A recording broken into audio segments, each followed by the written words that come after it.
Hello, today's video is part of a Kendra's Card Challenge giveaway hop, in which we are sponsoring our super sponsor Pokedoodles. So I'd like to welcome you, and I'm glad that you stopped by.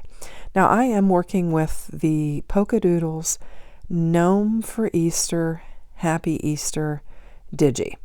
And this is a little gnome, and he's got two little chicks and a couple little bees and then a little egg. And I'm just going to color it up with my markers here, and we'll talk about the hop. So we thank you all so much for joining our KCC 13 Pokedoodles collaboration hop, which is featuring our super sponsor Pokedoodles, as I mentioned in the intro. Our team will be showcasing some of their amazing stamps with Kendra's Card Challenge 13.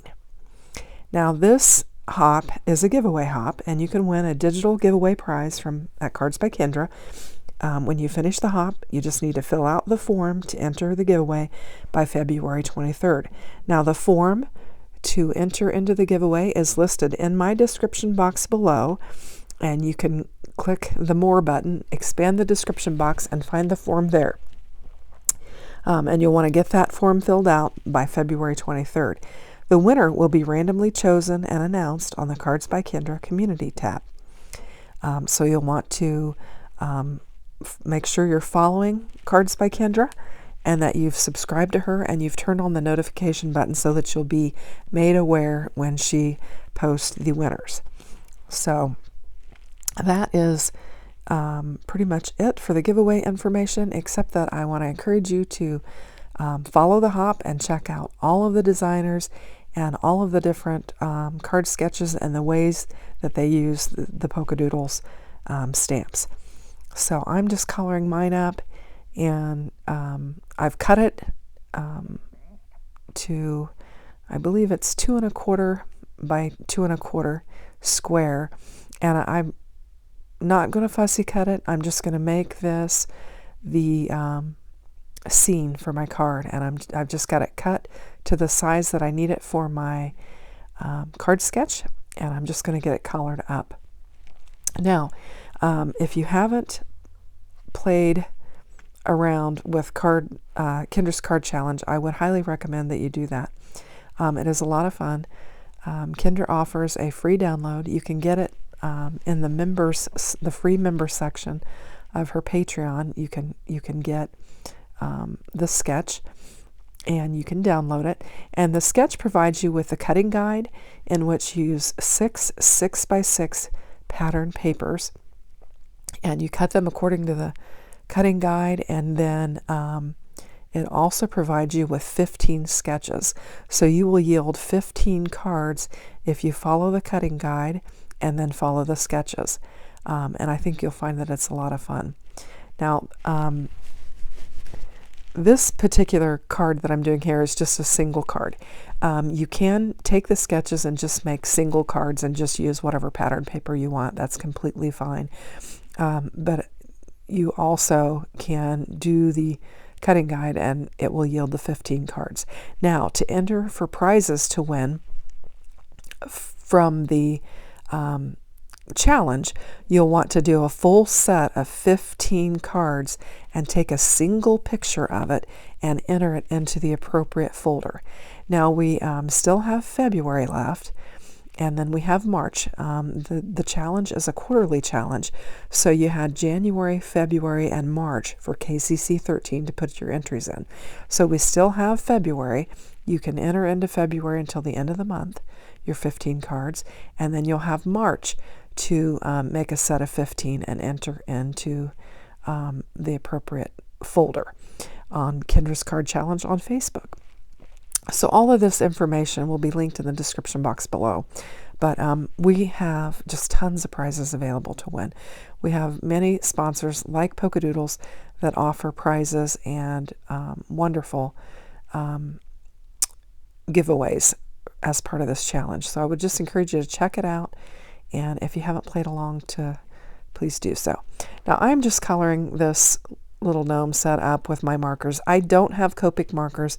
I just have some that my daughter had given me for Christmas a couple of years ago, and they're just from Amazon. I've always said that I don't color well enough to use Copic, but I'm doing a lot of practicing, and I think I'm getting to the place where maybe I might allow myself to get some. Now, I didn't color this perfect. I had some areas that needed some work, but I thought it turned out cute, and I like the colors that I chose. One of the things that I struggle with are the pinks that I use, so that's why I'm kind of excited about maybe getting some Copics and having some different pinks to choose from. But this colored up fairly quickly, and I did do a little bit of shading on it. But here is my little colored piece, and now I'm just going to bring in all of the elements for my card, and I've got my card sketch there. And this is how I store them in there. I just put them in a little bag, and I've got a copy of my little sketch there so that I can just lay it on my table and reference it as I go. And so I've got all of my pattern papers cut, and I'm bringing in my colorless blender and trying to clean up a couple of those little boo-boos that I had on there. That's what I was doing. And then I've got all my papers cut. Now these are pretty colorful for me. I tend to stick with a little more muted and less busy patterns, but I liked all this pattern paper, and I thought I'm just going to put it all together and see how it comes out. They're beautiful papers, and I'm just trimming it up on my guillotine because I had a little edge there, and I just want to clean it up, make a good clean card, so I was just cleaning it up. Now I've got some Tuscan cardstock there, and I'm struggling a little bit with my glue press. I had the lid on it, and I think it might have been laying on its side instead of face down. So I'm going to get some glue on there and get that set down. Now that one's going to actually lay a little wonky, and I'm actually using the same pattern paper on both of these.